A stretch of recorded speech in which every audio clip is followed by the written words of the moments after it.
Olá, tudo bem? Certamente você já ouviu falar em Benihim. Entre os livros que ele escreveu um cujo título é Bom Dia, Espírito Santo. Eu li esse livro até para conhecer, porque teve um tempo aí que ele era muito comentado, e obviamente como pastor eu preciso tomar conhecimento daquilo que está nas mãos daqueles os quais eu pastoreio. E é um livro, lá na sua mensagem, várias coisas bastante questionáveis, mas isso não importa no momento. O que importa é que num dado momento de sua vida, o Benihim, que foi conhecido mundialmente e tinha suas pregações pela televisão, um dia ele foi diante dela para pedir perdão ao povo por muitas coisas que ele tinha ensinado e que com o passar dos anos ele entendeu que foram inadequadas teologicamente, inadequadas biblicamente.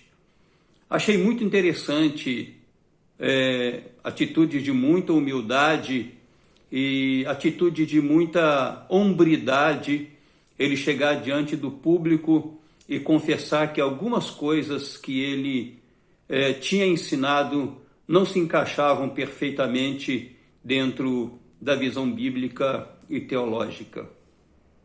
Ainda bem que em tempo ele teve a sua mente esclarecida quanto a isso e pôde, digamos assim, trazer uma nova visão para a sua vida, para o seu ministério e para aquelas pessoas que o respeitavam.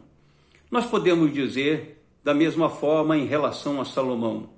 Temos falado aqui de Eclesiastes, capítulo 2, do versículo 1 ao 11, em que ele fez várias tentativas e depois ele chegou à conclusão de que aquilo era correr atrás do vento, era apenas vaidade, que aquilo não satisfez o seu interior.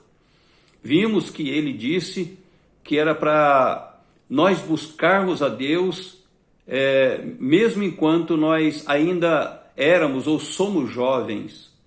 Antes que chegue a nossa velhice, é para que nós nos despertemos quanto a buscar o Senhor.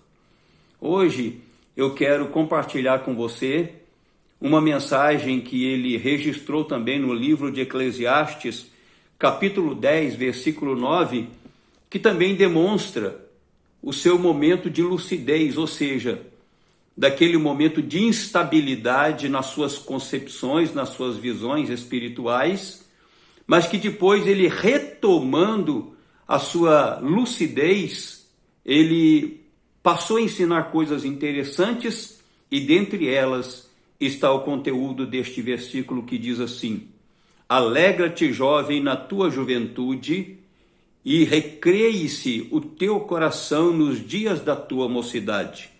Anda pelos caminhos que satisfazem ao teu coração e agradam aos teus olhos. Sabe, porém, que de todas estas coisas Deus te pedirá contas.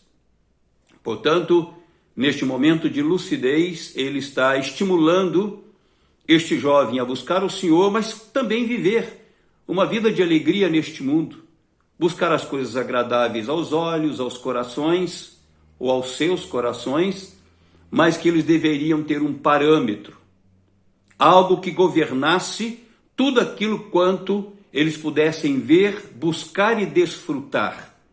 Ele diz isso no final do versículo. Sabe, porém, que de todas estas coisas Deus te pedirá contas. Ainda que Salomão esteja dirigindo estas palavras aos jovens, elas são perfeitamente aplicáveis a todos nós.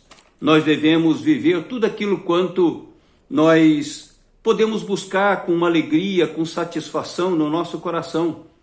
Mas nós precisamos ter claramente em nosso coração, em nossa mente, em nossa vida, de que um dia nós vamos comparecer diante de Cristo, do seu tribunal, e haveremos de prestar contas.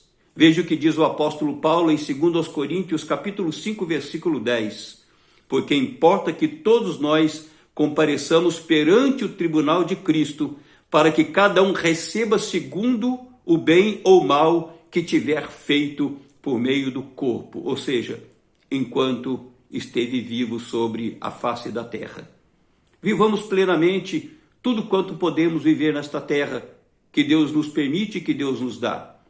Mas devemos ter em mente de que um dia haveremos de comparecer diante do tribunal de Deus e haveremos de prestar contas até daquilo que levianamente nós falamos. Que nós tenhamos uma vida constante na presença de Cristo, na prática da sua palavra, para que naquele dia nós estejamos bem diante do juízo final. É nisso que eu creio. Que Deus lhe abençoe.